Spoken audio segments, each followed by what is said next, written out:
Recent Tartarians, recent Tartarians with Curtis, my friend, and his aesthetic capacity to draw has produced an interesting Tartarian flag. Would you like to tell us about it and yourself?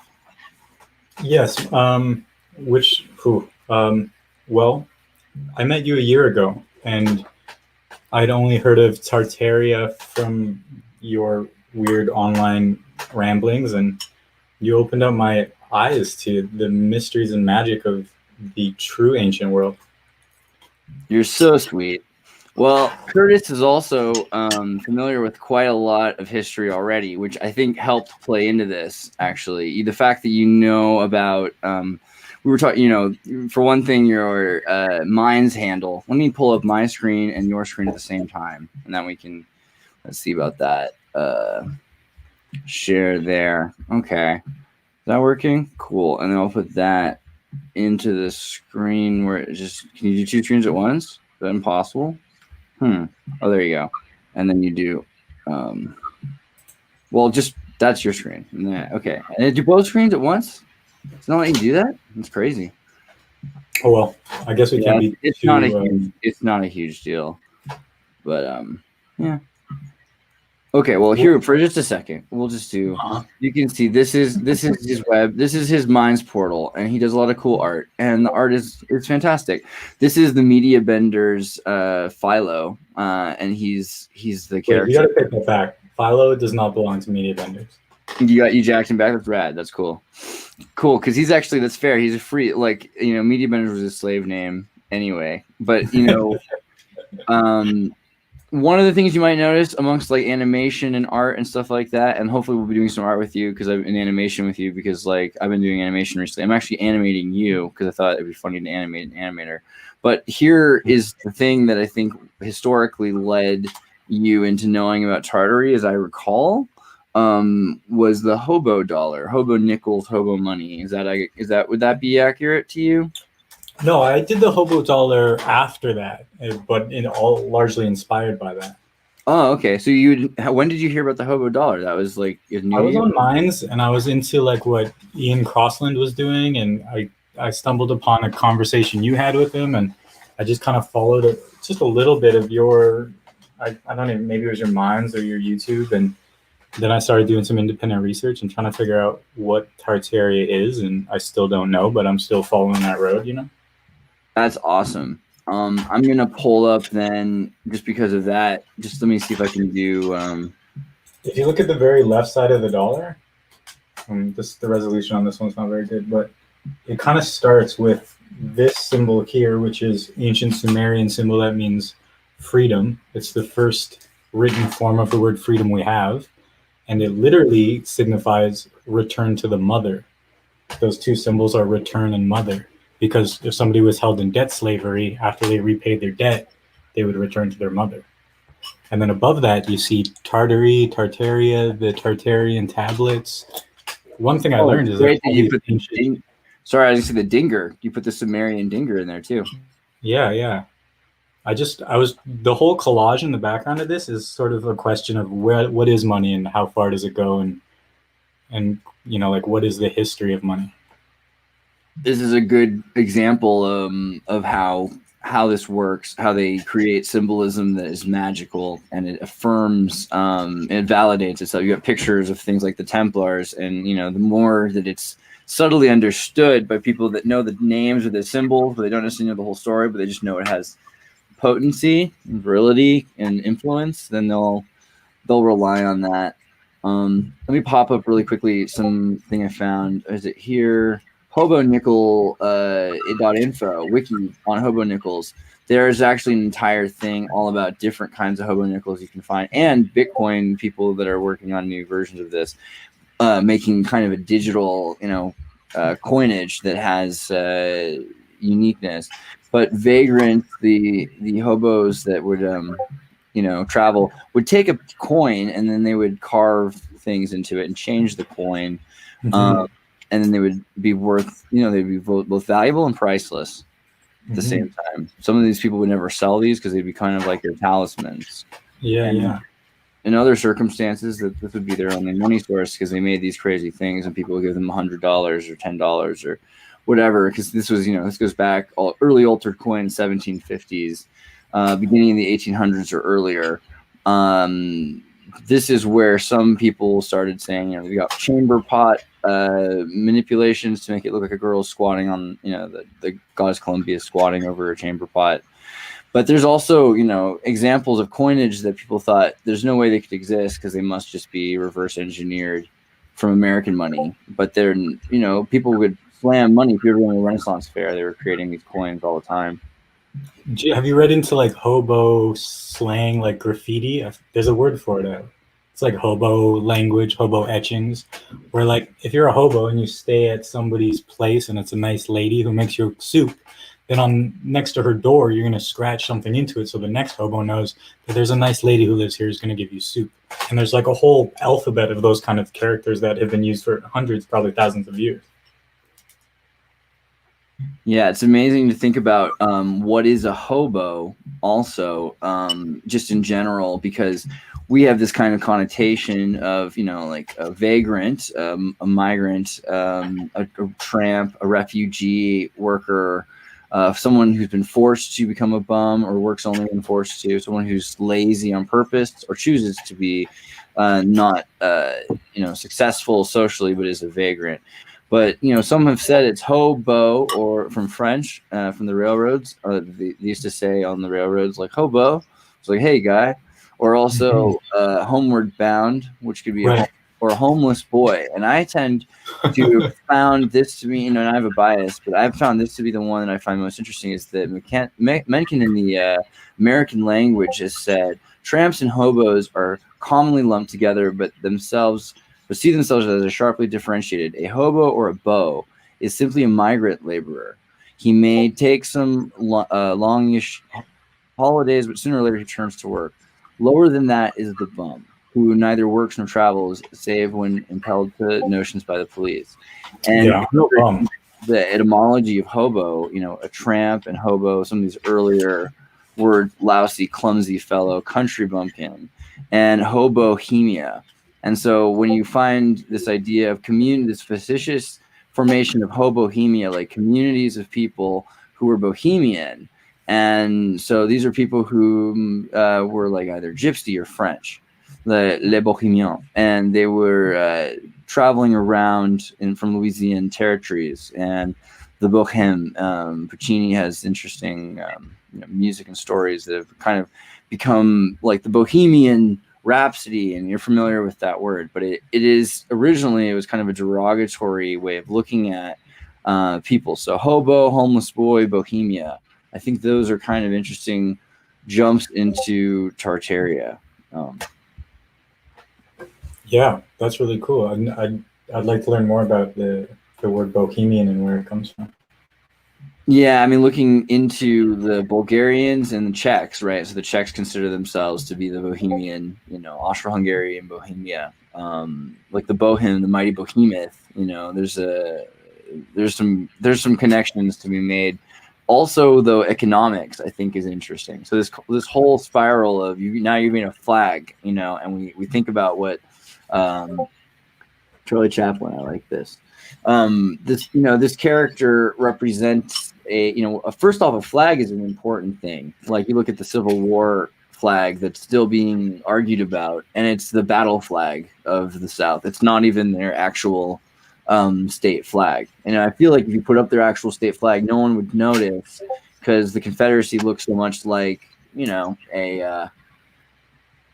it had basically the same flag as the old American flag. And then simultaneously, the United States was using their battle flag, which you never see the United States battle flag during the Civil War. But the Yankee flag looked like it had a circle of stars and then had another circle of stars in the center of it to kind of get the point that they were in control, So my understanding of Tartaria was more of a federation of villages and city-states rather than like an empire, right? And Yeah, so, so I consider Confederacy in that sense. If you look at so how did they have a flag? Did they actually have a unified flag, or is it right, sort so of this has come up several times today. Actually, it's kind of interesting. I should pull that up. Let me see. I'll pull this screen back. So the thing about Tartary is flags have purposes. So first off, let's look at Flag Wiki. What a flag is for, which is a decorative fabric, distinct design and color, used as a symbol. And it often can be referred to for military purposes. For instance, when the military is holding the United States flag, the stars are forward. So you're used to seeing the stars on the right side or the left side. It's really just wherever that pole is. So if you're marching the flag forward, if you're wearing army clothes, the flag has to be, aiming the direction that it's being carried. So if this is the flag, then the top left corner is being carried outwards. And also, you have square flags, which was the classic flags were all square, and the Confederacy used the square flag as well. Harkening back to that period, because at the time there was also the Knights of the Golden Circle, which were a group that were trying to recreate the Caribbean Empire and turn Havana into Atlantis, and their goal was to take this state by using the old laws. And so in military games, flag from Arabic is equivalent to a brigade. And when you start thinking about the group and the legion and allegiance, you've got different groups that have different flags. So Tartary has flag of a west, east, and here's for instance the Griffin flag. Here's another example of the Griffin flag. Here's also, though, of course, more centrally was the owl, and in the north, arguably, if you start looking at different areas that the Tartar was in, Tartary had several flags, and maybe more depending on the significance of each flag. We might not understand if the flag had the same symbol but was in a different color, that it represented a different part of Tartary or a different part of, for instance, this one has spots. This one has spots. Like these might be specifically, something that we're missing in the grand history of how the flag started. But we look at like the older flags here, you can see China and Tartary. So at one point, China has a wall built to keep out China by the Tartarians, the Great Wall of the Tartars, and and in the process, China commingles, and you get both Cochin China, which is far removed, and then Manchurian China, which eventually is taken over by Han China today. But they, for a long time, used a reverse of the Griffin flag to say they were on the other side of the Griffin. And you start seeing flags being used to represent. Okay, again, we'll go back to the Yankee battle flag. Just like in the war, you had different flag. Here's you never see this flag, but this is what the American, on the recent animation I did. I put it on the blimp, the Yankee blimp, because they used flags like these. And here's even a 33-star flag used at the time, which was there. I mean, people don't talk about this, but these flags did change the course of the war. And here's an actual Confederate battle flag again, and it's square. So interesting. But when you look at like is this the correct flag for the Confederacy? I believe that's the Confederate flag, but I want to get you a couple of Confederate flag non-battle. Why did you say like conventional or like other? Yeah, here you go. Yeah, it is. So this is a real Confederate flag, and if you hang this up, no one's going to know what that means because they're so offended by the battle flag. But the real flag it almost looks like the Chilean flag, or a number of other states and countries have similar flags to that. Why do you think blue and red? I've been thinking about how if you want to rule a group of people, there's sort of an ancient guidebook, and one of them is to divide the people against each other. And to do that, it's good to divide them black versus white and red versus blue.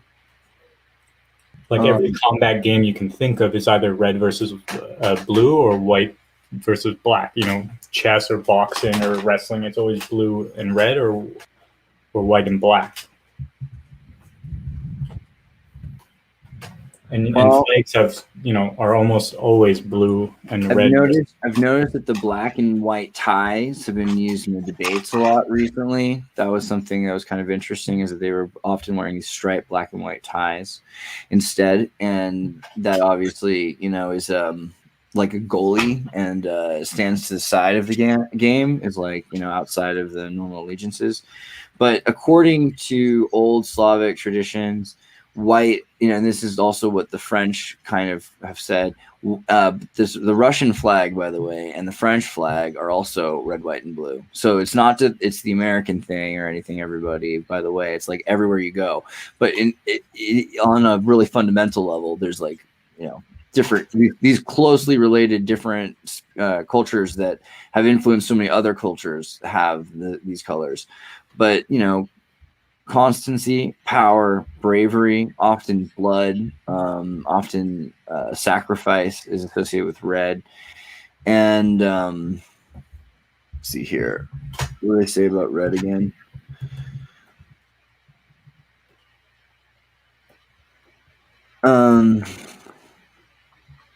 Paris militia wore red cockades in their hats, which has to do with the birds and the ancient French color. So in other words, Tartarian rouge, and then that comes into play with the Jolly Roger, which is the pirate flag, which becomes black and white, was originally red, and it was the Jolly Rouge, it was a red instead of Roger, and then that it changed as it went on to be a banking company flag. But the Jacobins had the red flag, and so red has a lot to do also with socialism and with collective, like shared blood, shared goals, all that sort of thing.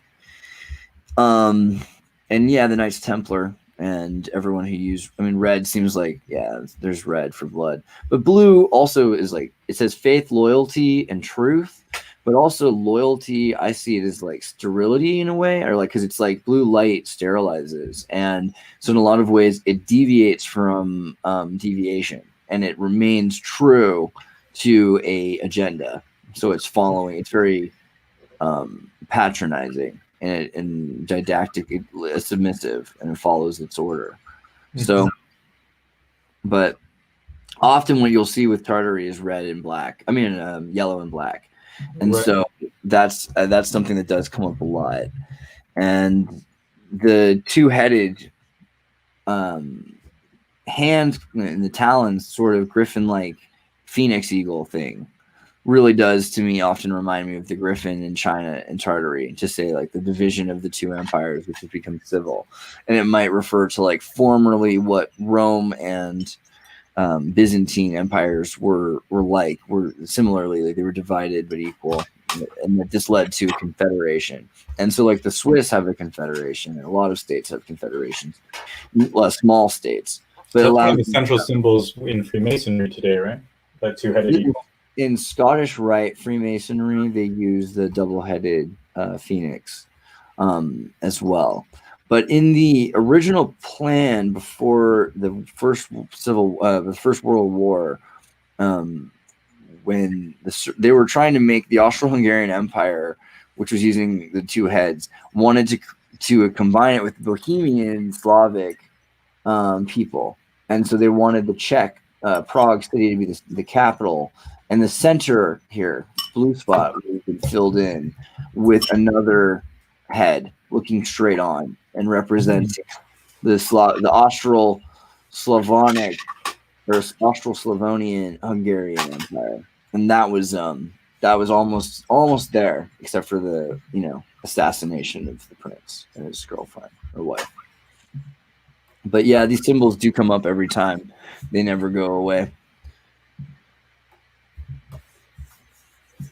Okay, so when I was doing the backside of that Hobo dollar, I was sort of like creating this collage of the history of money and the major players. And at some point, I wanted to avoid fringe conspiracies, but at some point I became convinced that anyone who's a major player in the banking industry, and also, mainstream media and pharmaceuticals, are Luciferian worshipping descendants of the 13 families or something, like And I'm really curious where you are on that kind of narrative. Yeah, I mean, I feel like the utilitarianism and let's see, I have like a thing on that. Again, I should pull that up. So we were talking about old you think papers. Elizabeth Windsor is eating babies? Like, what's the... Well, okay, so I mean, a lot of people will say that things get to like extremely radical levels, which nothing's new under the sun. And so if things are still happening, then that's not super surprising. It's actually more surprising if things ever stop. And we have plenty of, issues of this happening. The problem is nobody wants to kind of admit that it's part of their reality.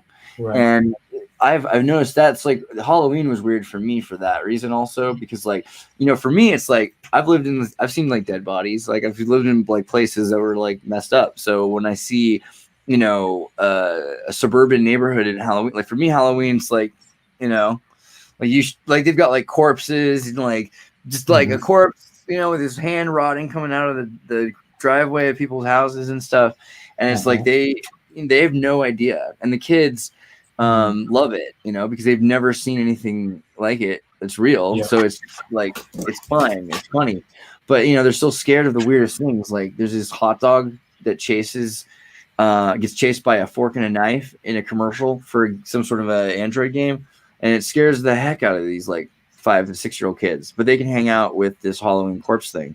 So, I mean, I think that's a big part of it is people aren't familiar with reality at its face value. And so they've hidden themselves enough that they've kind of constructed enough of a world that seems safe that they're like, there's no way that, there's a guy in Europe that like took his daughters and like put her in a room for 30 years and made her have kids with him and like locked them up and eventually 20 years later find them, and then that happens like every couple of years that they find somebody who's like kidnapped his family and made like, or like there's a doctor that my mom, she's a doctor at a hospital. This like other doctor got arrested after she retired and she was like, oh my God, I remember that guy. He was like a surgeon. He's creepy. He had been a fetish family guy like Podesta, and he'd been raising babies all over the place with nurses kidnapping kids and things like that, and like all kinds of weird things were happening. And it's like every time one of these things happen, they just kind of have to like call it an anomaly and rub, and it's not an anomaly. They can't handle the idea that requires so much organization and that there's so many other things that need that to exist for that to have to exist. That like, I mean, it's just about a principle. Like if it exists, it's because it has to. Why? Right. Because there's horrible, perverse things in the universe, and like and if you and your family are above the money system, so much so that you're essentially like, you guys are own part of the central banks, then there's no checks and balances on your corruption. So after a couple of generations, it makes sense that these families would become as corrupt as you can imagine, as evil as you can imagine. Right.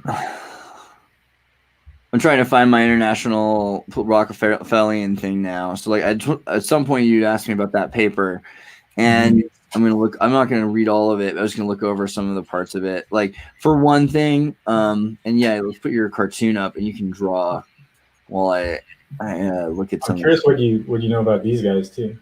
Which ones? Jacob Frank and Sabbatai Zevi. Do you know about these fellas? No. Send me the name. Jacob Frank. Who claimed to be the reincarnation of Sabbatai Zevi. Oh, right. The guy who thought the aliens, that they were aliens. Yeah. Maybe. What I heard is that there was a point in Jewish history when the majority of Jews were believing the narrative that these guys were talking about, which was to say that it's perfectly okay to follow the left hand of God, which is to say it's perfectly okay to indulge in your most perverse instincts. Yeah, so the Bacchus cult was already really commonly it's already kind of implemented itself throughout Europe. And for instance, you have to look at also the similar time. So in February 1666, right?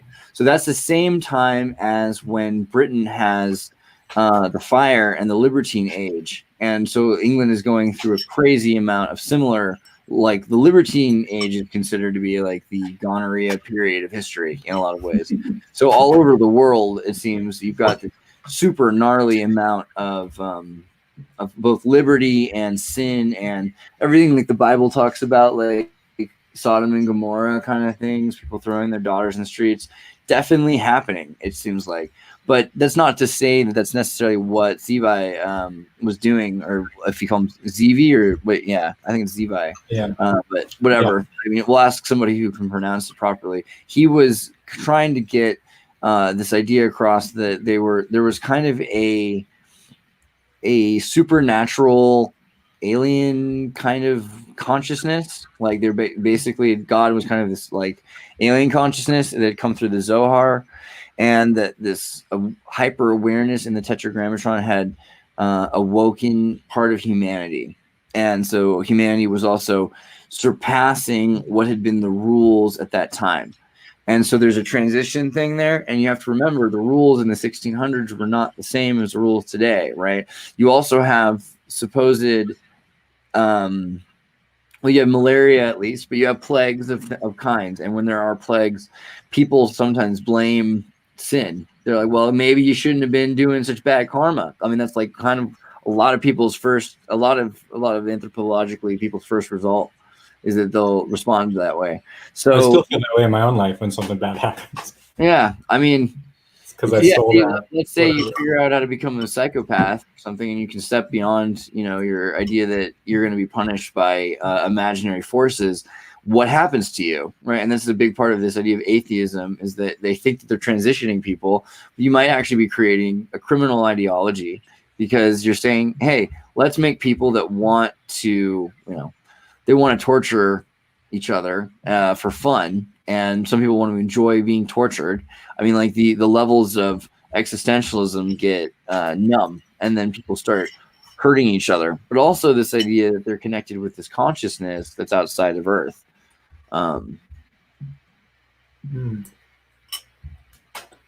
Miasma says genetic trade. Yeah. And then later followed by the Frankists. So the Franks are interesting because Ferengi is Arabic for Frank or friend or foreigner, not friend, foreigner. So Frank is foreigner, but also it refers mainly, Ferengi is, because at some point the Franks got into where the Arabs were speaking. But where were the Arabs speaking? Because they lived in like Spain and France. Like the Arabs were there. So they weren't foreigners there. So in other words, the Franks came from somewhere to France, which is pretty sweet. Yeah, what I read that I found really interesting was that at some point the majority of Jews in Europe were essentially following the doctrine of Jacob Frank, who was saying indulge in your sins. I don't know if I would go as far as to say that the majority of anybody, like, that would make it seem like it's a very small number of Jews.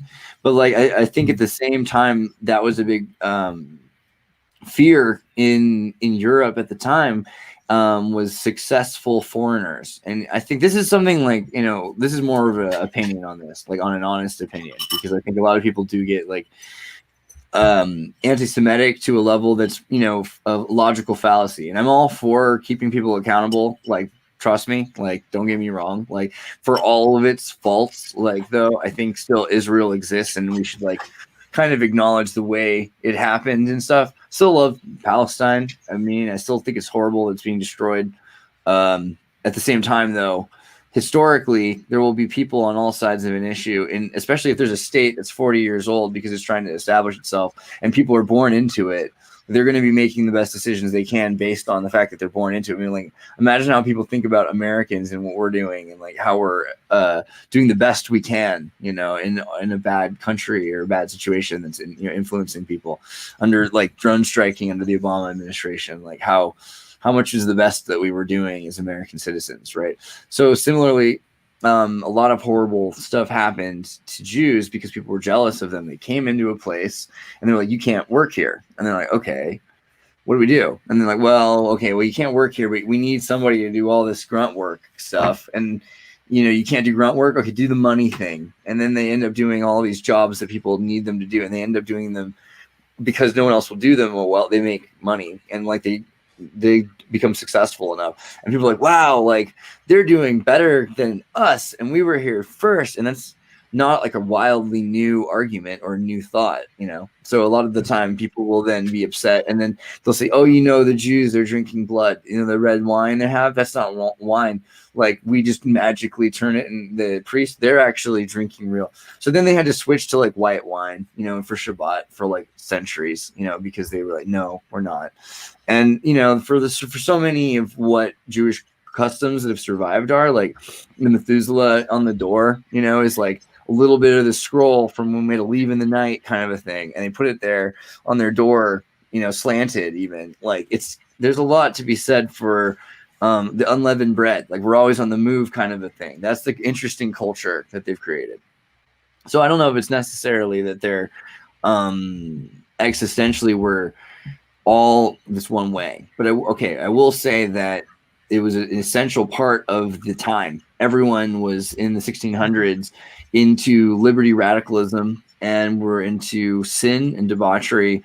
And to say everyone, again, that's the logical fallacy. But there were people, there were lots of people, and there were proponents of large movements in society. And maybe look at it the same way as the 60s, because there's a lot of people that didn't join in and participate in the 60s, and they ended up inheriting, the meek ended up inheriting what came afterwards. But the existentialist lightning strikes were still written down in seismographs. So you've got all these people that were creating these crazy, you know, and that's what, you know, Constantine had a huge plague, but it also had venereal diseases. It had tremendous, you know, problems with disease, you know, from filth and from debauchery. And so it seems like that's that karmatic thing that like eventually they're destroyed from the debauchery. But you could call it a similar thing to what's happening today. I think Ben Shapiro mentioned this. He's like the majority, and not just Ben Shapiro, but Jackie Mason and many a Jew have said that American Jews are very specific Jews, and they're not the same as the rest of the Jews in the world, or Israel, you know, is especially different. And so often in America, we have neoliberal culture, which has been produced by a media specific cast of people and their families and their friends, and they happen to have been Jewish, and so we're calling them all but they're not all the same people. I mean, and I know so many Jews are so frustrated with like Larry David, and I love Larry David, but like not representative of a Sephardic Jew, or you know, many different kinds of people. So you know, they're just and then the fact that they live everywhere in the world, and they've had all these different chances to intermingle with different cultures. But then the Beta Israelites, like no one is, I feel like 2 movies ever in like can about like you know, Beta African Jews, because they're not popularly depicted. So, you know, what we have is we have this culture today, which is like, let's excessively MTV neoliberal culture. And that's exactly the same culture that we had in the 1600s. And, you know, Rabbi Stevie, he had very much the same ideas. And a lot of people did, because they were probably sick and tired of what had happened before it. By 1666, you've had the Spanish Inquisition, you've had flagellants, you've had people burning and whipping each other to, you know, for the euphoria and trying to make themselves feel better about people dying around them. So there's been clearly like devastation and plague, and maybe a good way to look at it is loss of civilization. Everyone refers to there was great civilization, it was lost. Even if it wasn't Tartary, they talk about Rome having plumbing, and now all of a sudden they live in fields and, you know, have to drink shit. So one thing when I was researching the doctrines of Freemasonry, it talks about the building of the Temple of David, I believe, and an architect named I don't remember his name, but I do remember that. Wait here, let's see if I can recall it. No, that wasn't it. Anyways, darn, I wish I could pull up that. Okay, so there's this guy who's sort of the protagonist of this one story that I think appears in Freemasonry, and it talks about sort of how it's better to be the architect of the king than it is to be the king, because if you're the architect of the king, then you get to build the system and you get to put in the loopholes that feed the money system or the benefits to yourself, and really the king just becomes the figurehead. I'll do as quick of an analogy as I can. If you think about it, David didn't build the temple. Mm-hmm. Solomon built the temple. Mm. Building the temple required working with demons. David came up with the temple. God didn't come up with the temple. David was like, let's do a temple, God. And God's like, I don't know. I think you should stay outside. But then eventually, he's like, all right. Solomon, you build us a temple. Here's the keys to the demons. I mean, so, maybe having the idea is better than the grunt work, the architect, as opposed to the builder.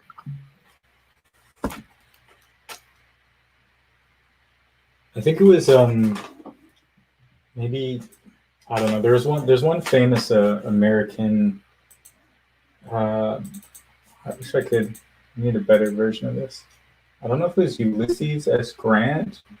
His first name is the name of that architect from the Freemason doctrine. Maybe if I pull it up.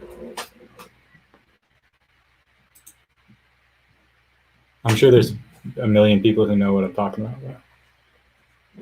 So what do you think about the idea of like the rise of the Hoffactor, which was like the court Jew, the banker of the monarchy? Yeah, similarly, I think it's like the way a lot of travelers who could speak multiple languages ended up being useful, that there needed to be translators, and if someone could speak several languages. So there's a great musical, the guys who did Fiddler on the Roof, which is a great Jewish musical also. There's another musical they did, it was Broadway, and it ran 500 shows. It was big, and it's been forgotten. And it's called the Rothschilds the Musical.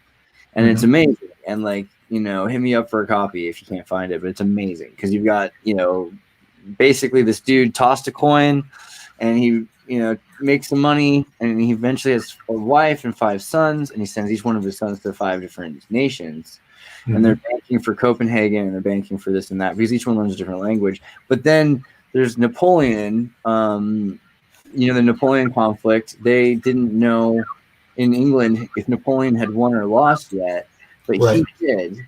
And so he had his brother tell him. And so, the father is like, God manipulated these brothers to kind of know ahead of time what's going on. So he says, all right, let's sell stocks low. And then oh God, the Rothschilds are selling their stock. I keep mixing them. I'm sorry. The Rothschilds keep selling their stocks low. That means that they are afraid that their stocks aren't worth money because we've lost the war to France. Napoleon must have won the war. And they're thinking, oh gosh, if Napoleon's won the war, England's gone, there's no monarchy. England's going to be speaking French, and it'll be over. But what ends up happening is they find out that afterwards, because they keep saying, okay, he's going to sell it low, we better sell it lower too. And then they're like, God, let's just sell it as low. Let's sell it for $20 or 20 pounds. Let's sell it for £1. Let's just get out of here. We got to get out of here before we have to speak French. It's an amazing redirect. And then all of a sudden they realized he'd been sending people around to buy back his coins and to buy theirs. And eventually he bought all of the assets. And basically the Rothschilds took over the Bank of England that way after the winning of the war. So, and it was a pretty clever tactic with war bonds. But they slowly built this up based on already existing systems that were in place from Tartary. So, for instance, you had 2 wooden sticks. You would divide the wooden sticks from each other, and like a piece of paper, if you tear just right, it only fits just right. And so the 2 sticks, you would take one on one boat and one on another, and eventually 3 years later, they'd put them together, and they'd be like, okay, this is the pact assigned to this paperwork. And it was like a lock and key to, eventually they would make it even more complicated. Do you mean to keep track of debts, like the tally stick system? Yeah, there was things beyond just the tally stick system, because they had abacus, abaci. Right. How did you say that? Abaci. So you had, they had abaci. So the tally stick was also being used in ways to, you'd break a stick and you'd actually have 2. It's actually not one like this. It was like in between the half of a flat stick, so that the whole ridge lines would have to fit perfectly. And it was like a fingerprint. And so they did that's like a tree's organic fingerprint. So they did pretty good stuff with their measurements. And there's a story where Marco Polo, and God knows if it's true, showed up in front of the king in Spain, I think, right? At this time, it was either Spain or in Italy at the time. But he shows up in front of one of the monarchs near Dalmatia, and he's like, "What have you got for me?" And so he shows up. He's wearing like crazy, like Mongolian bear furs and like feathers that are colorful hat. You know, he looks like this. He looks, you know, but he looks like bohemian as flake. But he, or frack, I think is the way we'll do it. So he got papers, and he gives the king some papers, and the king's like, "What are these papers?" And he tears it up in front of him, and he's like, "Where's gold?" And he's like, that piece of paper was worth like, you know, more gold than you're gonna see in 10 years. Like like that, a note to the certificate back to a bank in Macau or something like that, where is being held, you know, huge amounts of debt accumulated on interest from the, you know, trading based on futures of agriculture investments being done in the kingdom of Katao on the west, and then Tartar on the east, which for the most part, he doesn't talk about the Great Wall of China, which is, you know, that's a big thing with Marco Polo, like, which kind of says that he was before the Great Wall of China, or that he didn't know about the Great Wall of China, or that it didn't happen. And he was writing his story. He's a Croatian dude who was in a castle prison, and his stories were getting out from there, like the Count of Monte Cristo. So, I mean, that could also be that he exaggerated some of his story, but I think it's true. I think in general what happened is that the Great Wall was built a bit later than we originally thought, and that also Marco Polo was spending more time in the West than he was spending around the Great Wall, and it was less important probably where he was at.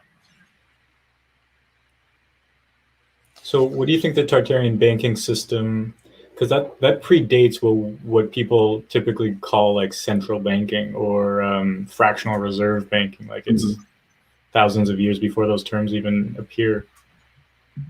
Yeah, let me see if I can get back to the cryptocurrency. Okay, so here's kind of a similar thought on that. So people that are trying to figure out how to make a cryptocurrency today that follows a self-driven economy where everyone's able to wallet, self-mint coins, self-mint, create their own value attached to their own labor. And that's a big part of this, is understanding labor as a value, and also assets, because you can have assets that are futures. But they start working in script algorithms to create different kinds of unique values. And if you look at, let's see what's called, the not worth a continental, is that what it's called? Not worth a continental. I had to think for a second. There you go. Not worth a continental dollar. So in the 1791, from 1776 on, everyone could make their own money. Each state rather could print its own money, and so the money didn't have to be tied to anything. And so some people, you had to give us your meat for this kind of money. You know, like Philadelphia was signing over money from, I think it was Delaware, that didn't really have anything to back up their money. Like, dude, we don't want to take their money. That's crazy. Like, their money's not worth anything. It's not backed by gold, and we can't get anything from them. If we like do a run on Delaware, then Delaware doesn't have anything to give us. So then they said, okay, well, we have to make our economy more federalized. We have to have an economy that's universal. We don't know how to run an exchange yet. And so what ended up happening from there is you start working on like the history of the exchange. So the history of stock exchange.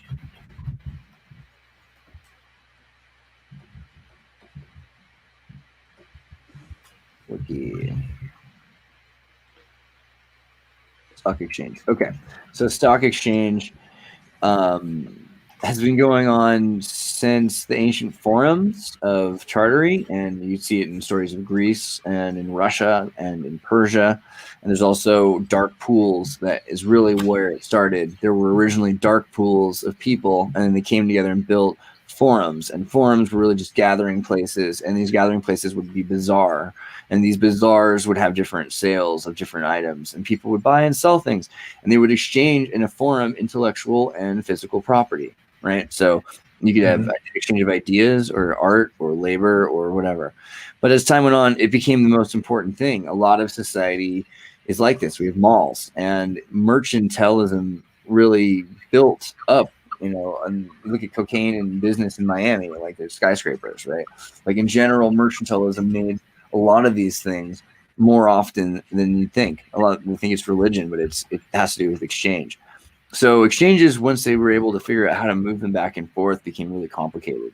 The Dutch were the best at it because they were able to get basically the furthest, the quickest. And so they were able to keep a kind of a comparison of values and see how things were going. And there weren't, not everyone knew what was going on, but at least the Dutch could like kind of catch up with what was going on quicker than other people. The problem with that was Holland experienced this major, what is it, like a delirium? Like there's a period in Holland where they call it the Dutch flower. You're talking about the tulip bubble? Yeah, during the tulip bubble. Yeah, there's like certain types of tulips that were highly, highly valued because they were considered rare, but then people learned how to grow them en masse and they were no longer rare. There was a reason for it, though. Where's the social mania? Let's see here. Yeah. Not because they didn't cause the bubble themselves. They were just like, they realized, man, we have all these tulips and they're pretty cool. But they were, there was a plague and they were locked inside and they weren't able to go outside. And so these Dutch dudes who were used to being very like fractional and cheap and, frugal and very careful, all of a sudden started getting really like wild and manic and pent up. And they started to say, you know what, I'm going to, I want to trade my whole farm for those tulips. You know what, I'll take for that one tulip. And this went on, and this is literally like we extrapolated this to think this was actually that the whole society was like this. But it was probably more that like parts of Amsterdam that were extremely wealthy went full on like insane, and it could have been from syphilis. And I'm not even sure exactly the full background there, but I did live in a street with Ian, who was on the show last time, and people remember. Apparently, I didn't even say this, but yeah, he's the guy on the Tim Pool show, or we did say it. Yeah, I think so. Someone was like, "Oh yeah, I know that guy." Yeah, so did come up. Yeah, Ian Crossland. He was on like last time, but we lived on a street in Chile when we were working in St. Go Labs doing our South American nanotech on a street called Los Tulipanes. And Lost Tulipan. Hey, what's up, Donald? How's it going, Donald? Hello, we were talking about you earlier, dude. We were like literally just like Curry and I were just like, hey. And he was like, do you remember Donald? I'm like, oh, vaguely. Just kidding. Yeah. Love you, Donald. Yeah, dude. He was asking earlier about you. It's rad. But yeah, we were living on Los Tulipanes, and it was a street that was full of houses, these Tartarian houses they're old now, so that they're not super duper valuable compared to like other places that people kind of want to. It used to be you wanted to live in the center of the city because it's close to everything. Now they can get internet. They want to live in the mountains, so they're taking over the poor places and they're gentrifying the mountains, which are where the flights are, which is great, but terrible. But where we were at, basically the inner cities now. So all these giant nice houses have like packed into them families. But like this was a colonial street that was, the houses were probably worth, like they had horse carriages, maids, servants. Like it must have been really nuts, like back in the day at these places, courtyards. So the tulip craze was huge, and then they were able to have Dutch mansions in the Caribbean, in Chile, in Papua New Guinea. The Dutch were all over the place, and also the Swiss. So why do you think it is that the Dutch had such like financial abilities? Again, the Dutch were slaves at first. So first thing is that the Dutch were Spanish. They weren't Spanish, but they were owned by Spanish people. And the Spanish people that owned them like didn't really know much about them. Like, so they had just gotten done taking over the Arabic area, and they were having a big enough problem with that. So they're like, oh, these guys, they're not so much. I mean, Dutch people are a lot of things, but they're not really trouble, like in the same way. Like they're cool. Like I like most Dutch people I've ever dealt with. I've enjoyed, So I don't know, but like they let him go for like a while, but then eventually the Dutch were like uppity, and then they were like, let's steal from the churches. We'll have iconoclasm. We'll start jacking stuff because they were sick of the Spanish that were trying to force them to be more and more Spanish because they'd moved in there like, this is cheap. But were they stealing it outright or through like? Oh, yeah, they had periods where they would just go into churches and they would tear everything off the wall. I mean, iconoclasm is huge. Like they would just go into churches and they're like, these people who don't have warrior priests anymore or whatever, they can't fight back and they have gold. What do you expect to happen? There's like a social craze that happened. But also this is a response to the war because there was this when the Spanish decide they're no longer down with the Dutch being like non-submissive and doing exactly like the Spanish can be really like dictatorial and aggressive, and the elite Spanish government was like, Spain wants you to do what we want you to do, and now you have to start speaking Spanish. And the Dutch were like, I mean, something like 9 or like no or something. I mean, they weren't into it, so they basically got in a war that lasted for 70 to 80 years. This 80-year war, 70-80-year war. And you got to imagine, I mean, this is who can have a war for 80 years? Like, what does even that like really mean? Like a war that you've got people born into, and you explain to them, you've been born into this, you're going to fight for this. And it has to happen like every generation for like 20 years.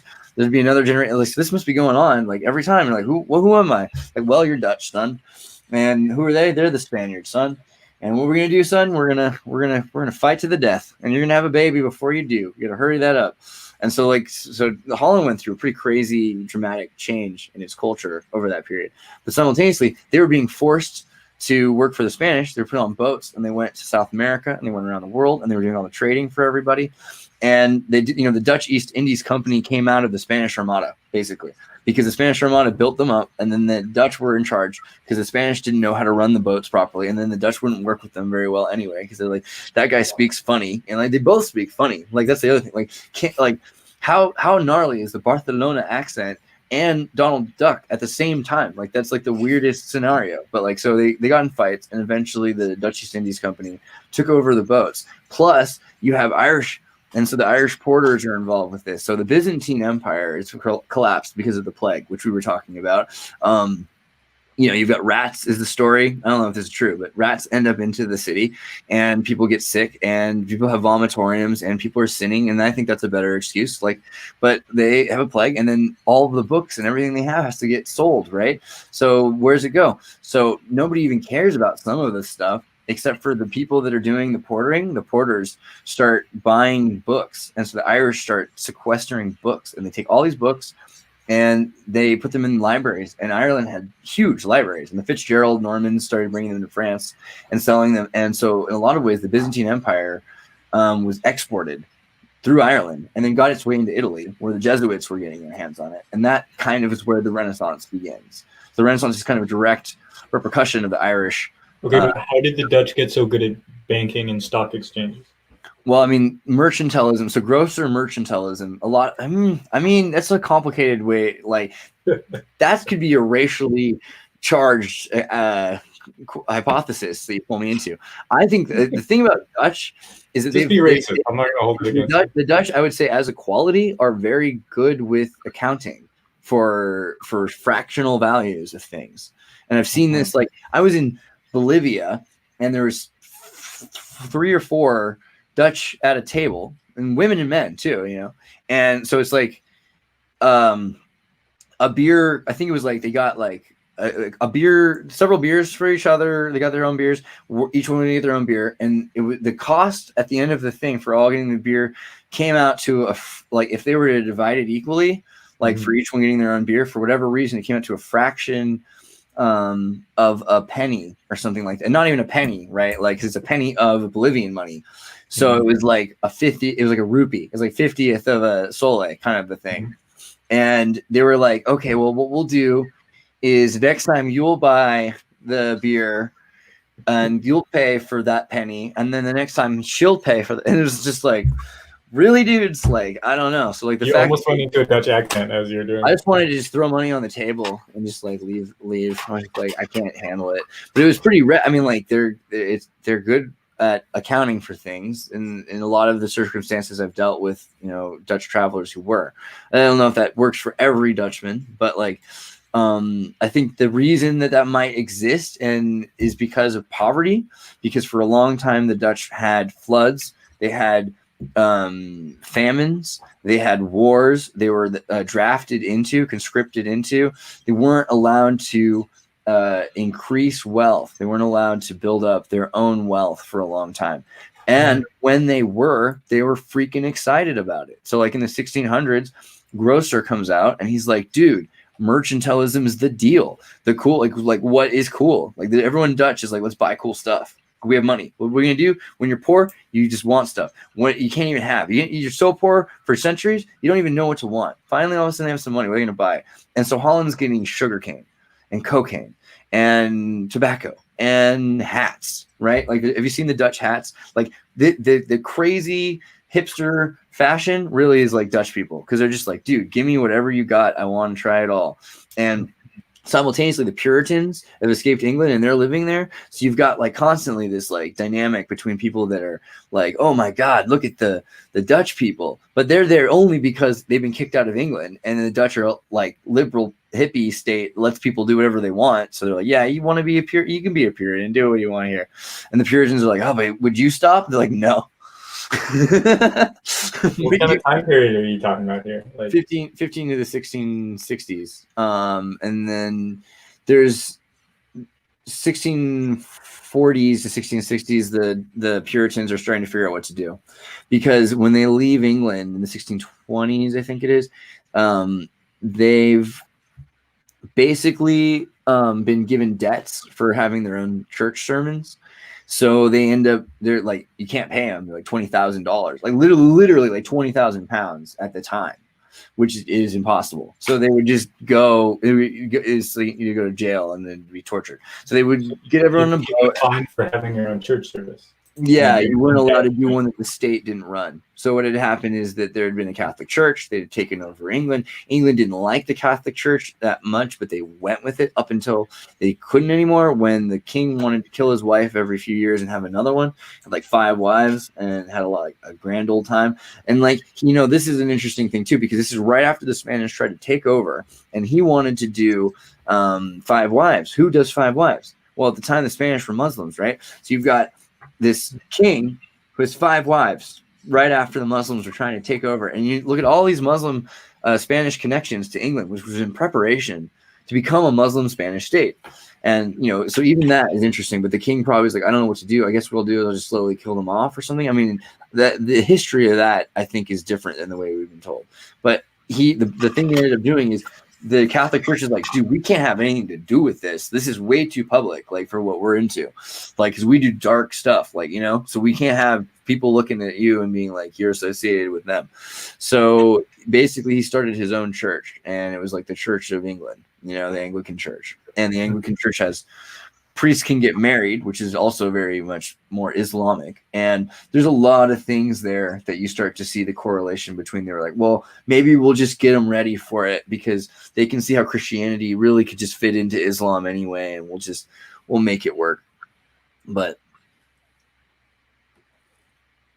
I was just thinking about how the Dutch set up the New York Stock Exchange, and recently I was learning about this corporation called Seed, which apparently owns like all the stock. I don't really understand how the speculative market works and what Seed is.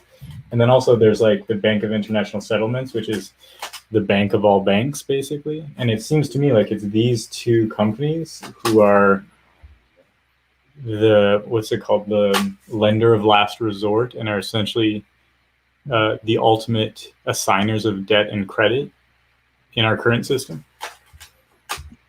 Yeah, so the Dutch had control of New Amsterdam, and in the process of getting all this money, and they were learning about what they wanted to buy, Grosser mercantilism was formed.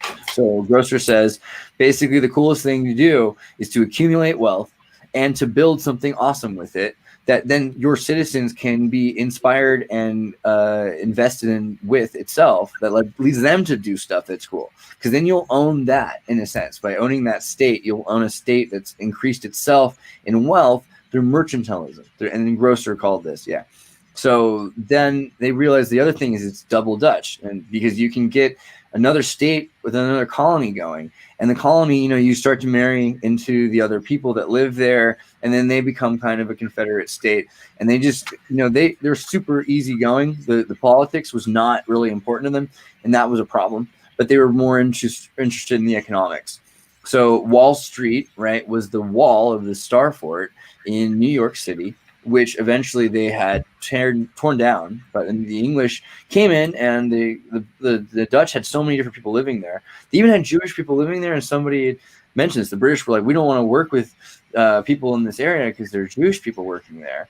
And then the Dutch East Indies Company said, well, as for the fact that some of the high investors, at least one of them in the Dutch East Indies Company, is Jewish, then, sorry, we're going to keep allowing people the freedom to do what they want. So everyone was allowed to do pretty much anything in New Amsterdam and in Old Amsterdam.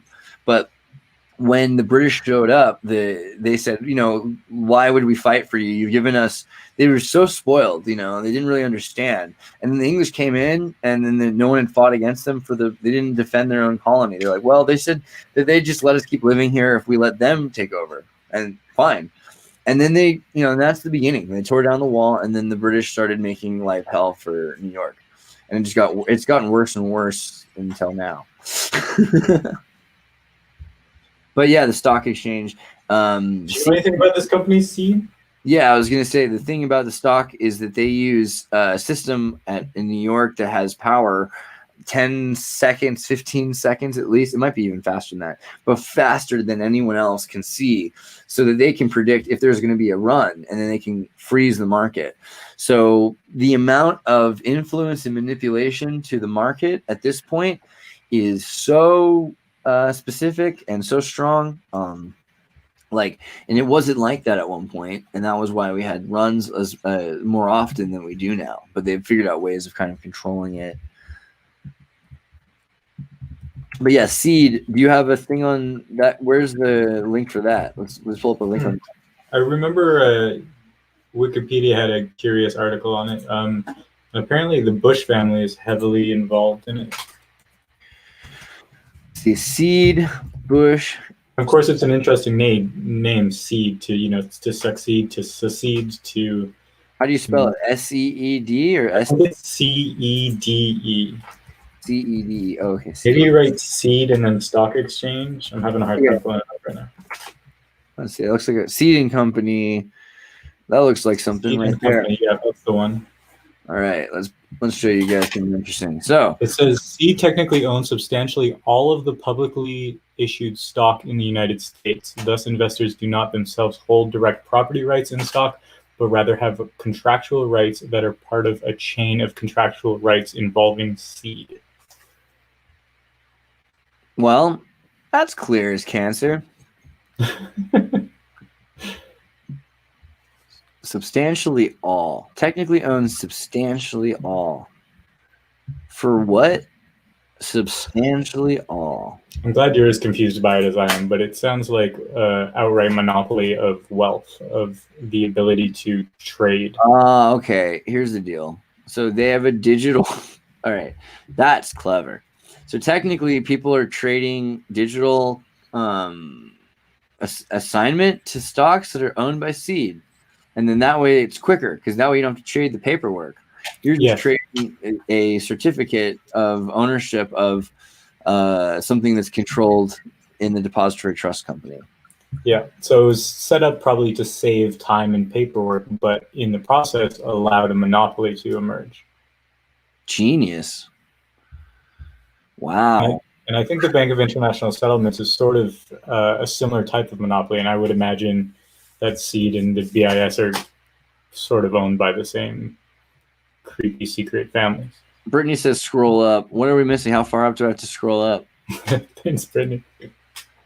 If Curtis hasn't seen it, play the deep fake. Oh, God. Yeah, okay. I'll make sure I think you've seen it, right? You'll see it. It's important. St. Louis is selling Tartarian houses for $1. Yeah, but you guys should see the reface video if you haven't. I get the feeling if you're watching this, you probably have seen my videos. You guys are diehards. It's great. Well, the non-voting stock of DTC Trust and Clearing Corporation owns all of the voting stock of DTC.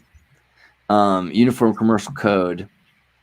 This is too dense for us to get into now, but no, it's not. All right, so you guys know about this already. The Uniform Commercial Code is the guide for any contract. So when you have a contract and you don't have it written out, you say, well, let's assume that the contract is based on the Uniform Commercial Code contracts, which are updated. This is the 2007 edition. I think that's the one I had.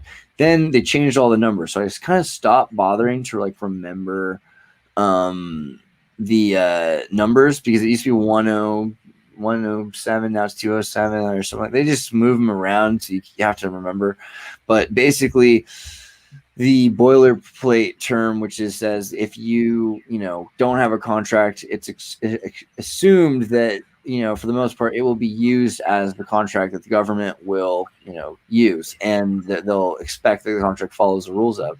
Problem is contractual rules kind of suck, like a credit card agreement, and that's a bummer. So you don't really want that.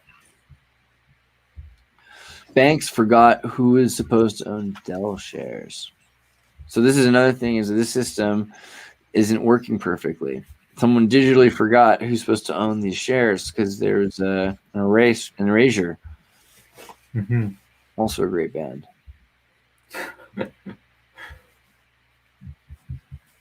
Well, then I think we were looking a little bit at the Dutch influence there. I wanted to find something on mercantilism be useful.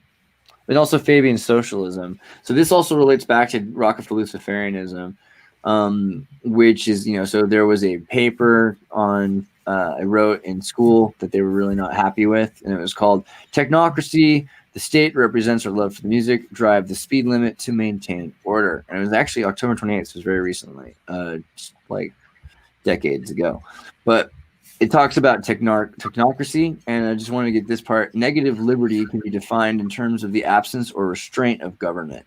Civic humanism, also called positive liberty, where government is more concerned with the community, not because individuals are insignificant, but because it is impossible to conceive of human beings living prior to or apart from society. So that's from this book in school and ministry. Basically, negative liberty refers to what the government cannot do, and positive liberty refers to what the government does to you.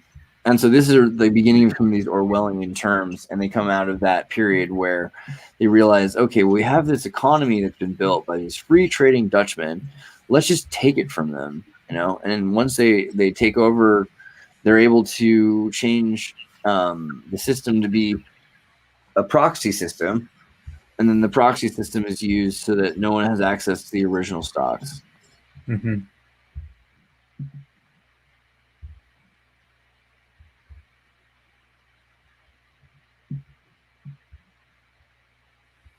The exchange. And largely the ownership of stocks and banks are designed to be secret. The owners of the stocks of private banks don't want to be known that, there's a reason they're private. It's like a series of veils that extraordinarily wealthy groups can hide behind.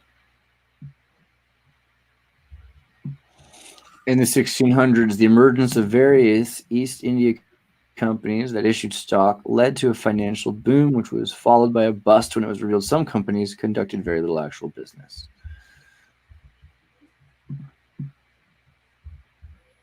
It reminds me of the story of Jesus driving the money changers from the temple. Yeah, how so? Well, the story is like, there's a group who had figured out that I think it was like the only currency that was tradable in that particular town. There was a monopoly on it, and so they would charge extremely high exchanges for it. And it's the only incident in the Bible where Jesus is said to have been violent in any way. And I don't know if he had a whip or he literally like tossed the tables over. He literally forced them out of the temple through force, because it was an abomination to the temple itself. A lot of this comes from that documentary. I think it's called like The Money Masters or The Money Changers by Bill Still. You've probably seen that one. Yeah, that's a good one. Ooh, you know what else is a good one that I want to talk to you about is there's a like 4-hour YouTube video that I found through your channel about the construction of various temples and how the Freemasons viewed the construction of a temple as an allegory for the body, for the anatomical human body. So temples have a head and a heart and a chakral system, and many of the structures in North America are exact mirrors of ancient structures from Tartaria or from Rome or from Egypt. This is the Egypt's coming up a lot. I think Mind and Veil, Lifting the Veil. Which one of those? Mind and Veil. One of the guys, one of the two, made a great video recently talking about Nuremberg, which we'll be doing a bunch of stuff on. I just don't want to do it so quickly as to just not give it the credit deserved. But that's on the Discord. What's the word you just used? Nuremberg. Nuremberg. And we'll have like a lot of stuff on that pretty soon. How do you spell that? Norum, I think. Is it Imbega? Okay. Nuremberg, I think it's that. But it was what they thought was the name of like the mystical land in the of Western American Tartary was supposedly Nuremberg.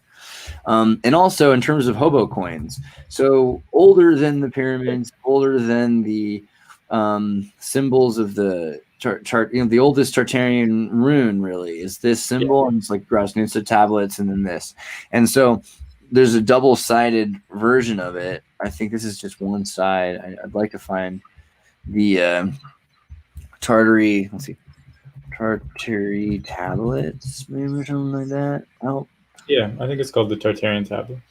Okay, no, those aren't. Oh, there's one. Only one side of it. Why is it so? I should have this prepared. So I thought by now we'd find. Point is, it has animals on one side and has food on another. Right. And what it represents, I think we've just about conclusively proven now. That was my hypothesis, was futures trading, because you've got a coin that has, and this is basically what a lot of other things have been. Agriculturally, they have someone goes out and he looks at a tree.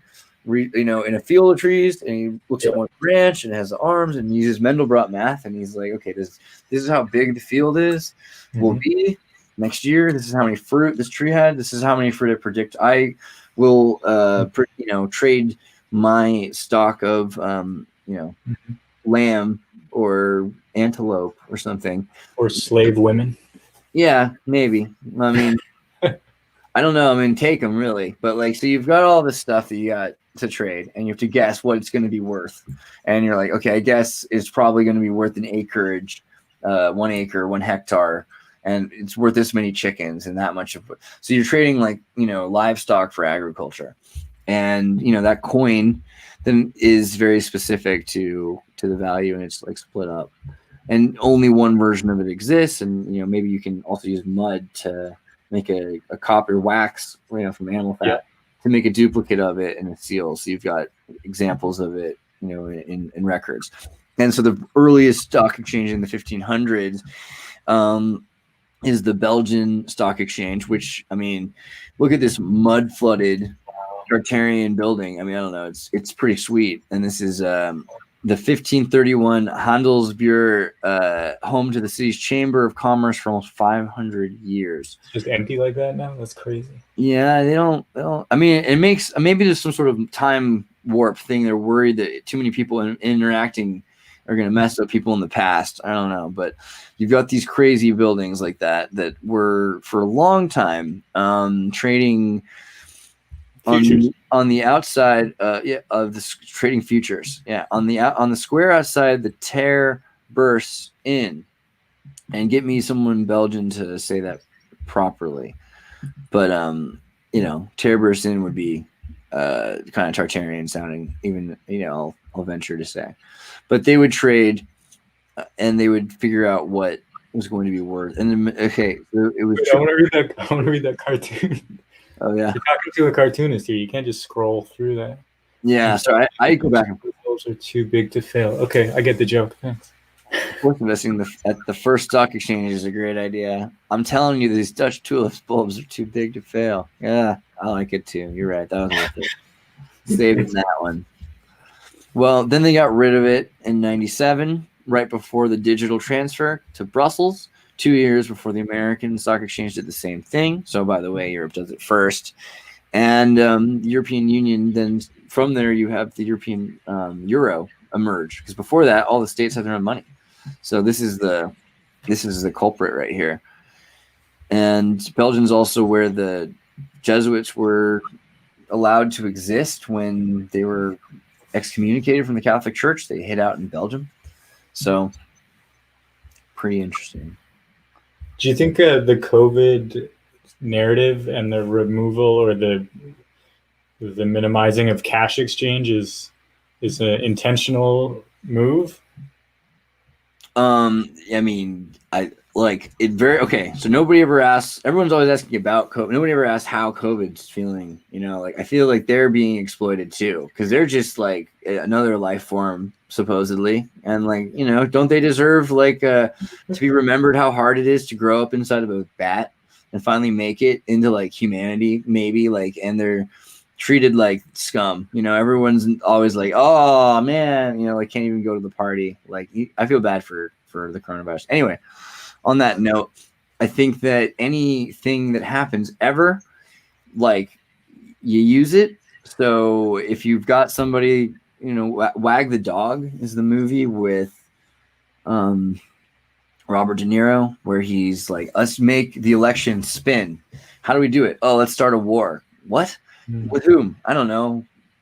Armenia, you know, and so that literally happens in the movie, and that's basically kind of a true story about what American spinning of politics. If you want to get someone off of a sex, what do you call it, like a scandal, then you replace the scandal with a crisis and have the president save the day. Similarly, you've got like a crisis where the economy needed some excuse because its growth was really obviously like coming to it's not a plateau, you know, it's a crisis. It's a crisis. Like, you know, there's a collapse coming if you don't fix the crises. So they're thinking, oh, well, let's just have it seem like it's a decline. It's not a crisis. It's a decline. And the crises, you know, it's not a collapse. It's a crisis. It's a decline, but without the collapse, it's all right. And so they in a lot of ways, people are okay with it. They're like, oh, you know, it's not me. It's alcoholism. It's not me. It's coronavirus. I think that's a big thing for the psychology of people.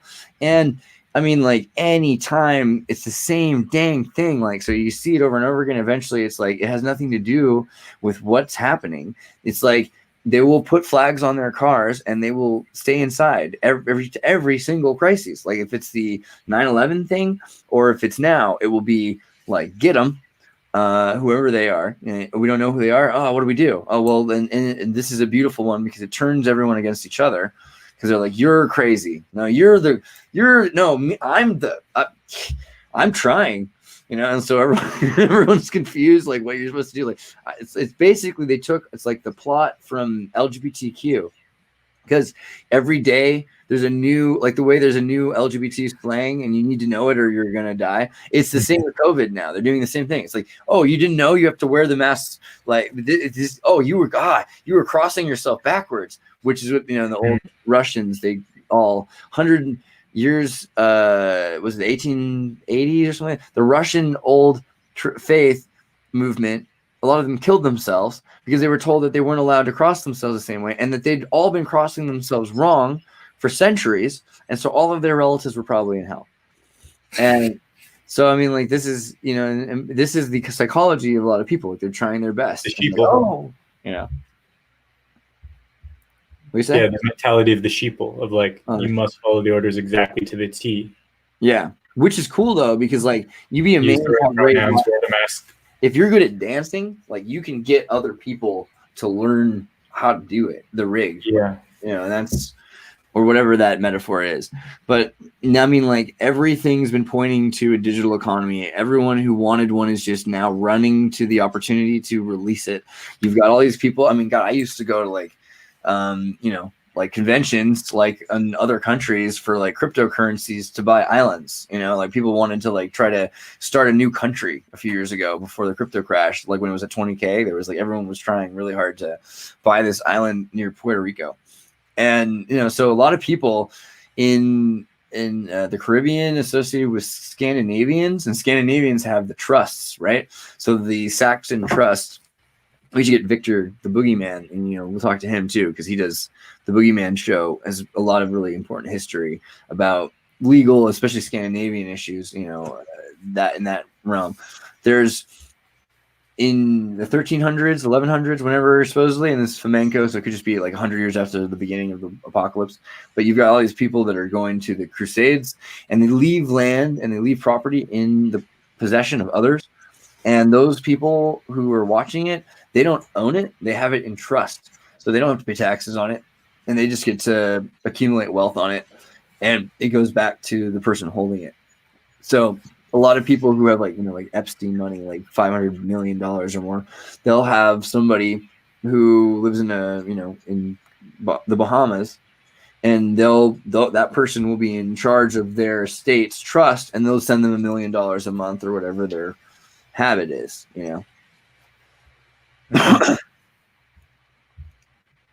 So they want digital money to make it easier to control all of the exchanges, but not transparent, anonymous digital money. They want the opposite of that. So this is the beauty of different kinds of. So Marx talked about capital and labor in two different books, Das Kapital and the Communist Manifesto. And capital, as it exists, has so many restrictions. It's so frigid. It's so rigid in its description. It's detailed. Whether it's a abundant intellectual property that can be massively reproduced, if it's a massively available resource, but it requires labor to be accumulated, if it's a ubiquitous resource that nobody cares about. I mean, things change the way we think about things, whether we consider them property. But even though there really is, it's like the difference between property and the properties of something, because things have properties, and we need to turn it around. And I think Marx, that might have been one thing he was actually on about, was that humans think of things as their property, their properties, but they're really, it's like things have their own properties, and we interact with the properties of things, which is, to make the Lacanian distinction. But with capital, you could have different kinds of value associated. Like, let's see, if solar panels. Let's start with, like, let's say you're a group of people, like say you're a nation, like the Cherokee or you're Iroquois or some American tribe in a reservation. So you have certain legal rights to be sovereign, and you say, okay, I'm going to build my own economy. We're going to build our own cryptocurrency. We'll call it Cherokee or something like that. Yeah. I mean, they wish they would. That's a good idea. Like, probably kind of. Yeah, they should have asked me. But like, so now you've got this coin that exists, and how is it going to have value? Well, I mean, it's cute, like, but it needs value. So you've got labor. Well, I mean, in today's value, I don't know how much like a Chinese person or a Russian person or American person or an Iroquois or a Cherokee person, like, it's education, it's class-based. And this is something also recently they were talking, I remember Tim Pool's show, recently they were talking about racism as a distinction of, like, they used to have segregation of water fountains. And I was like, what? They still have segregation of water fountains. Like, they still have segregation of bathrooms. They still have segregation of restaurants. It's called the elite restaurant and the Taco Bell. And, they don't care who you are. If you're not elite, then you're a beast, and you get to use the Taco Bell bathroom, and you can drink out of the faucet there. But if you're elite, then there's certain qualities that have very little to do with what color you are that describe being elite, and you can be elite in almost any one of those circumstances. It's rare, but it exists. In all of these things, like, they've got elite, so they've kept themselves segregated. But sorry, that was a tangent. You were saying a second ago. No, it's okay. I like it. I just thought of the term cattle class, which is kind of the Taco Bell restaurant. And then you were talking about the idea of the word property, you use the word Laconian. I don't know what that Oh, means. Lacan. Lacan is I could have said Noam Chomsky or something. Lacan is a French linguist philosopher who talks about the value of words. So for me, this becomes more important because words have value. So first off, picture of Lacan, so you can remember his face. It's always nice to see a guy's face. This guy, Lacan, Jacques Lacan, otherwise known as Jacques Lacan to Americans. But so this guy, Right. and it's a kind of a linguist joke. He was a Frenchman who had, he based his research on a lot of people, but I like him better than Chomsky.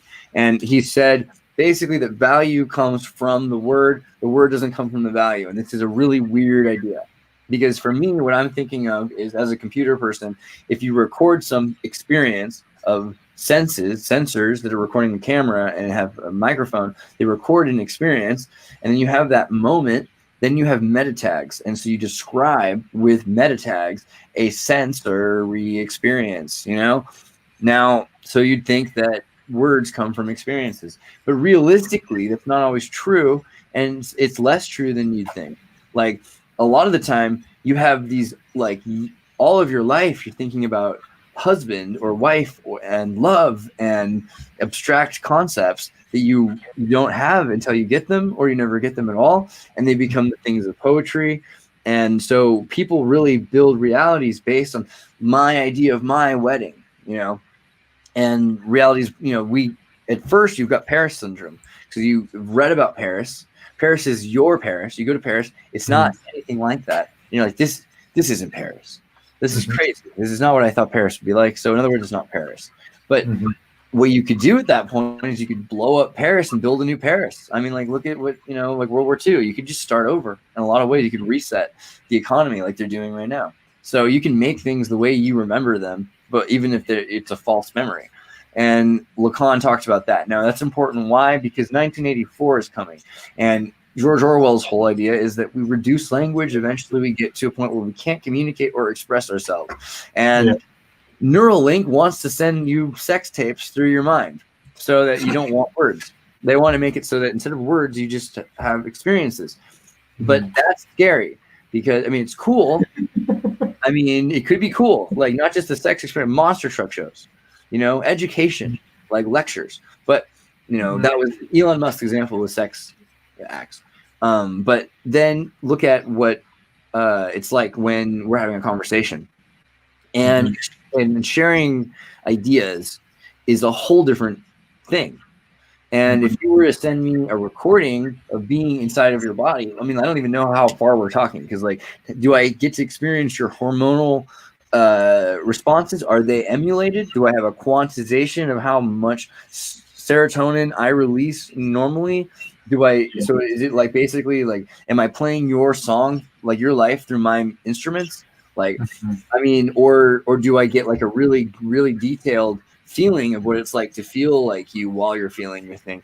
These are the kind of things which are going to make those experiences both interesting and different and not what we expect them to be. But also it means, as we're losing language, that we're going to forget how to come up with new ideas. And a huge thing is language comes up with new ideas, which makes new realities. So Lacan was pretty sweet. Okay, so about that and about the idea of property, it reminds me, I have a 2-year-old, and she's beginning to point and hold things and immediately say mine, or she'll say my rabbit, and I have to remind her often that it's actually not hers, it's somebody else's, or it's shared. This is not yours, it's ours. And that's going to take years to, maybe a lifetime to, like, fully register in her. Right. And there's also qualities of that can make her then really become attached to the idea of having her own property, which isn't necessarily bad. Learning how to have something that she gets that is hers and takes care of is good. Right. But it's, there is a point when you're child psychology, when you're developing like 2 to 4 years old, like 7, you're like, I have my favorite flavor.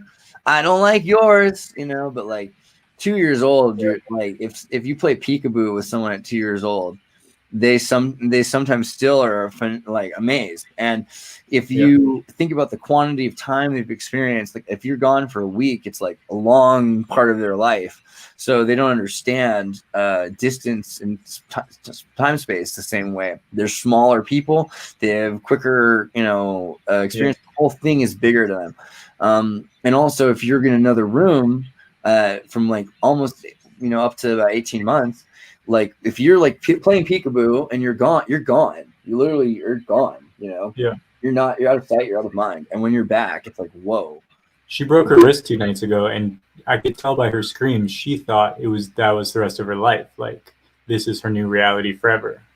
Brutal. I had to try to like tell her and reason with her that this will get better and will heal, but she didn't understand that for a long time. Yeah, I imagine. I mean, like she's 2. You said? Yeah, I was holding her wound, and I felt the sense of chi more than I've ever felt it, because the palm of my hand was right at her fracture, and I could feel her energy and my energy like fully transmit. Like I was healing her, she was giving me the information about her. It was crazy. How did this happen? She made the climb over her crib railing out of her baby box cage and onto the floor and landed right on her hand, Brutal. Yeah, this reminds me of, we were talking about property and the word my, and it comes back to the word territory. Mm-hmm. Even myself, like I'm her dad, she says my dad. On some level, she feels like I'm her territory. Tar territory, yeah. Right. I mean, there's a certain amount of that's true though, because I mean, you, especially for that circumstance, you are her only dad, and you are only her dad. Like no one else's dad, right? I think, yeah. Mm-hmm. So for her, it's like definitely.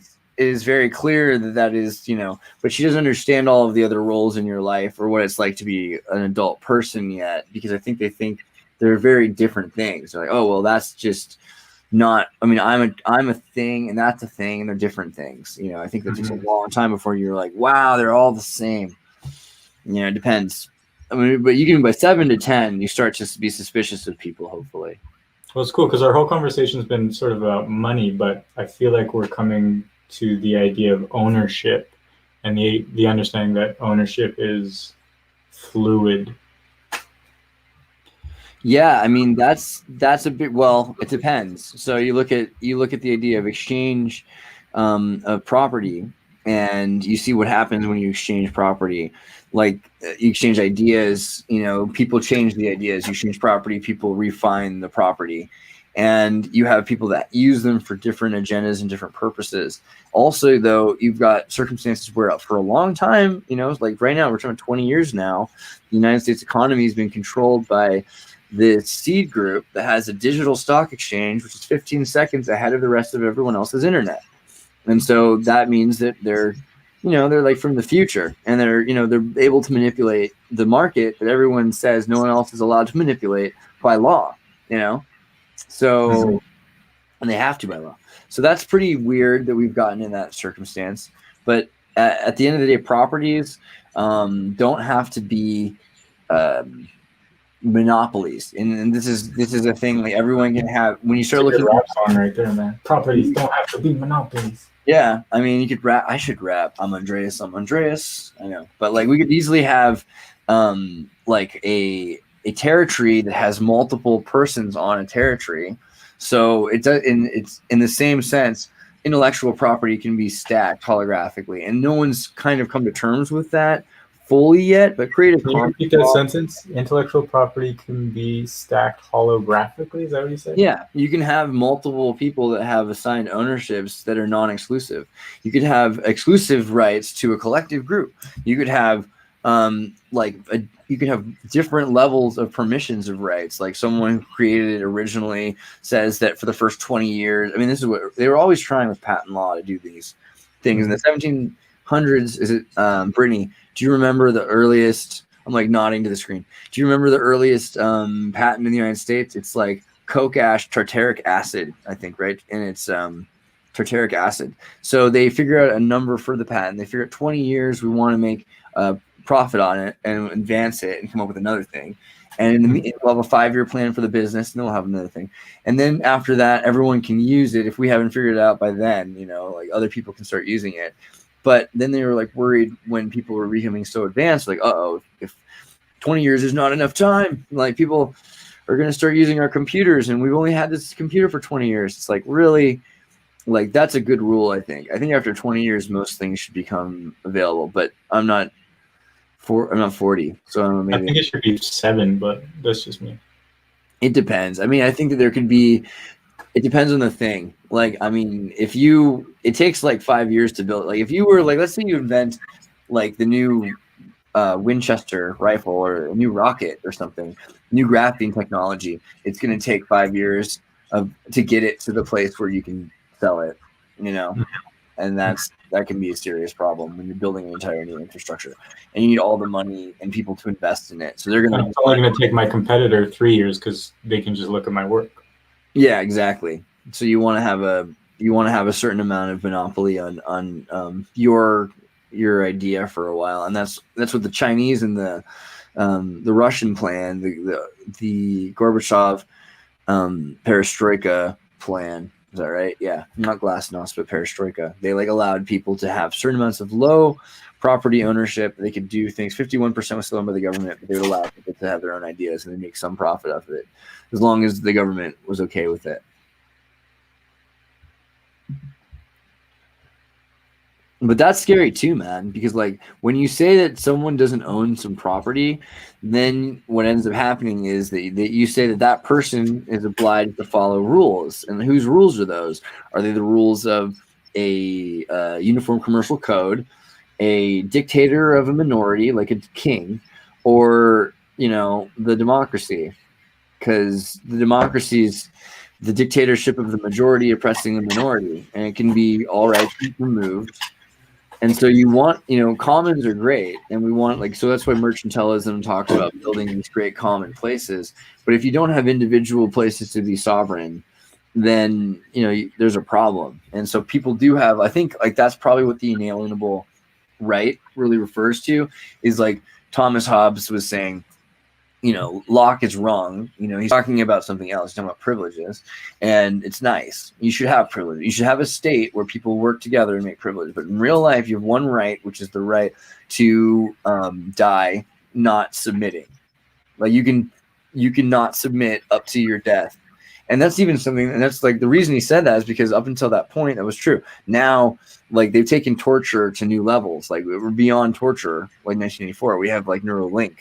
So who's to say that right's true anymore, that you have the right not to submit? But a human quality that we've really liked for a long time, this idea that you cannot submit and then you could die at the hands of the sword if you refuse to submit.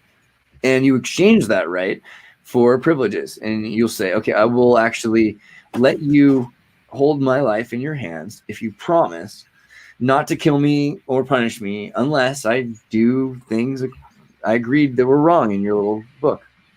And when you decided I've done something too wrong, then you can spank me. But in the meantime, you owe me healthcare and social medicine and or like education and whatever. Like I want access to the roads and internet and whatever. So that started out with less, and it's gotten to be more because your life is actually worth more. But so they figured out, they're like, okay, well, we need to give people access to these things to keep them comfortable enough that they won't rebel. But also they need mercantilism because they want people to be more powerful slaves. And you'll see like somebody who lives in a really nice apartment or a really nice house, but they don't, they can't leave. They can't go on vacation. They can't they might be dealing with $100,000 a month that they're spending on their lifestyle. It's all locked in. And so people are locked into that perpetual slavery, even if it's at a higher value. The Matrix. Yeah, the Tartary, the Tartarus. Rebrand. And yet neither of us are about to go be sovereign in the woods tomorrow. I mean, I did this the other day, but I'll show you. I am the Duke of Morania and the Count of Falkenstein, and I'm the Baron of Burgundy, and a Lord of Pierpoint Archer, as well as the Earl of Andes.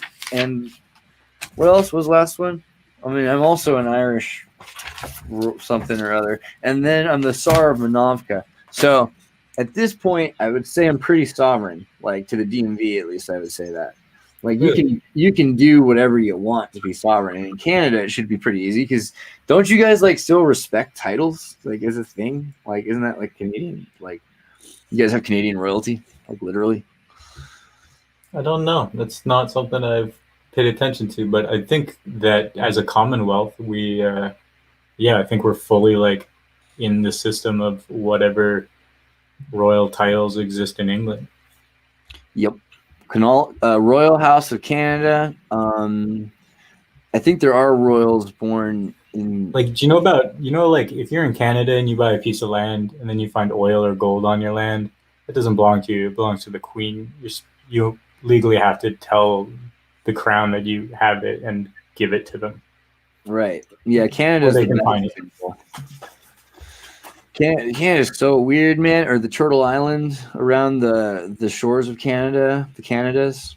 Did we talk? We look at the name Canada, and so somebody was saying like Cañada or Denada, so it's like the place of nothing. But it came out as little settlements. It was like little settlements along the river. So, and the Admiralty law, like Canada is the waters of Canada. The land is technically not litigated by anybody. I mean, Joseph Ben Joseph Stewart. He, we met him at Media Benders there, and he has that whole documentary about this. I call him Banjo Stew. And then Nunavut is like kind of reminds me of the Norvega thing. That's a very similar. But this whole region. So when you start looking at Canada, and you start, hearing all these stories about people way down, like in where the equator is wider, so it takes more time to get across.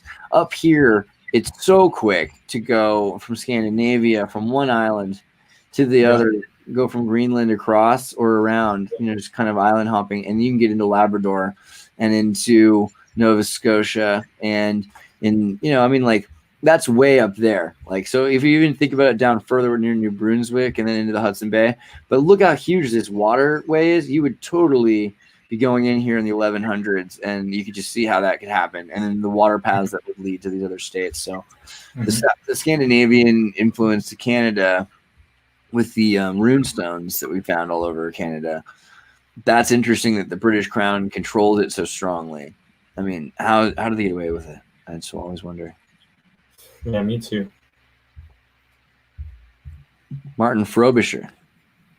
Everybody, my sense is that everybody in Canada knows that it's insane bureaucratic nonsense, but we're just filling up our gas tanks and cutting down our trees and just dealing with the winter, and we're not going to worry about what the Crown, like what, nobody's politically engaged. Dude, I totally saw the Queen like on a flag at a hockey game. So just saying. I know what it's really about. Well, one of the things apparently the Queen kidnapped a bunch of Inuit children in Kamloops, which is an hour away from where I live. This happened in the 80s or the 90s. Kidnapping is such a strong word. Let's call it abduction or something. Yeah, well, they disappeared, and apparently it was associated with a creepy ritual at a church or a high school or something. Yeah, what's up with Canada and things that make Pizzagate look like totally nothing? I mean, geez, you got like girls that show up at like a 7-Eleven Plaid Panther. What do you have? You don't have 7-Elevens, right? You have another one? No, we got 7-Elevens. Yeah. Like there's some girl that showed up at 7-Eleven and she was like, I've been kidnapped for like 3 years. Help! Like in Ontario, like a year ago or something. Just 6 months ago or something. Like I see and it was just like the constant amount of human trafficking. What do you think about that in Canada? I think it's actually directly tied to the British monarchy and the related families. And I think the Inuit population has been targeted by those families directly. I think sacrificing an indigenous child is probably holds some sort of meaning in their rituals. There's an independent court in Brussels that has actually charged the Queen for several of the things that have happened in Canada, but it's not like they have any real jurisdiction. We're all sovereign. Yes. Yeah. That was worth it. Very decent. Look through some questions too, people. Does anybody have any questions? Also, I'm going to pull back up your thing and see what you've got on your notepad. Sovereignty, commons, property, stock exchange. Oh, this is nice. It's like a panorama. It's like a long scroll. Yeah, so the V is a B, but V's also makes sense because, B's is like the Cyrillic version, like vampire, is like how you would do vampire. So Vega, Vega. Yeah, with a B, but Vega. But so you thought that I said Vega was Vega? That's really interesting that like people would even still think that it was a V when someone makes a B sound just because it makes sense and people do it, But yeah, there's some interesting stuff on that. Donald asks, is there new Curry art? And the answer is yes. Depends how often you check my Minds feed, because that's where I post pretty much all my stuff. This is some circumstantial evidence in your favor. It looks like this pie graph is actually Pac-Man, and he's trying to eat the Inuit children. So yes, that I always knew it. All right, I'm going through the comments and looking to see anybody have questions to ask. I'm looking to see this here. Sovereign wealth funds are immense. Trust is an amazing invention to keep your money out of the king's hands if you didn't make it back from your crusade episode. Right. But now people still use trust is the thing. Like you can still have a trust, and trust fund and all these, these things are old concepts. So I lived on a little island off the coast of BC near Vancouver, but just this little island, and it wasn't a municipality. It was still being run by what we called the trust, the island trust. And it was basically a group of old men from old families who made all the rules. I went to a couple of their meetings. It was interesting. Oh, you know what? You know what we could talk about? Let's talk about Alex Gray. You went to the Alex Gray thing. You want to tell us a little bit about that story? That's a good story. Cosm. The Chapel of Sacred Mirrors. Yeah, so like up in, I guess, like Poughkeepsie, he's got an estate with his artist wife, Allison. So right now, that does not look like that. It looks like a big concrete building, but it has what's going to be. Yeah, they bought like an Anglican church property. Yeah, I'm trying to find the picture. Is that it? There you go. That's not even a good picture. There's like one that looks kind of what it looks like now. But there's also like a main house, like a church building. Yeah. This is like they're off. That's the Entheon building that they're putting together. Yeah, I got to meet Alex. I got to talk to him and tell him my weird ideas, and they were really cool. I can't spell Poughkeepsie. Yeah, it's. I don't think there's a Y. I think it's all I's. That makes sense.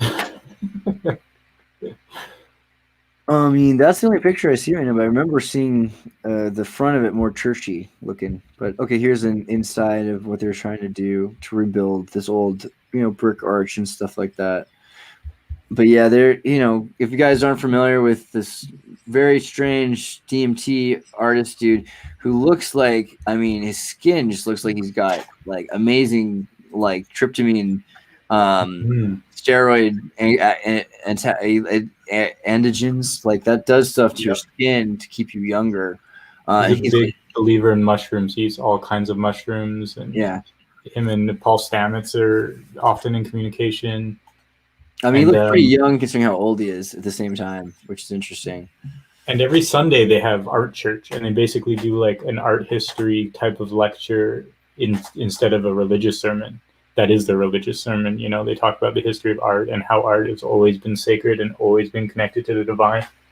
So his wife makes this language that she draws with these symbols, and you can see a lot of them are based on, like, for instance, there's an odal rune right there, the pi, odal, epsilon. I mean, you can go through and see that they're based on real things and they have values. I wonder what her deal is, but she says that they're channeled and that she sees mhm. patterns in them, but she doesn't have like a alphabet or a structure or a grammar to it that she's cognitively, implanting.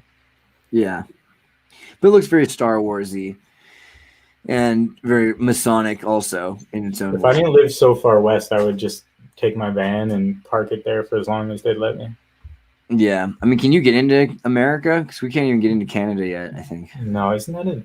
I can't believe that the border's closed for months and months. I can. You crazy Canadians with your maple syrup parties, like, dangerous. I don't know. Yeah, I'm not sure what. Yeah, I mean, at this point, I think it's just so that we learn to love each other more, and everyone starts to miss Canada and think about how much they really like Canada. Like, I forgot. But yeah, this is like funny. I've never been so close to Canada, not been able to go. It's so weird. Yeah, I mean, I bought that van with this dream of like being able to travel wherever I want, and now I can't go anywhere. Split of the church, I think, was because Crowley wouldn't allow African Americans to join, but Blues fought for membership. I don't know. I keep hearing these stories about race baiting within the occult community, and I'm not a big believer. Just because of my information on like Prince Hall Freemasonry, I just don't believe that. I think race and Freemasonry was a lot less of an issue in the elite spheres, but that's my take. But yeah, I know there could be. I don't really think so. Also, runes found in Alexandria. The Scandinavian one.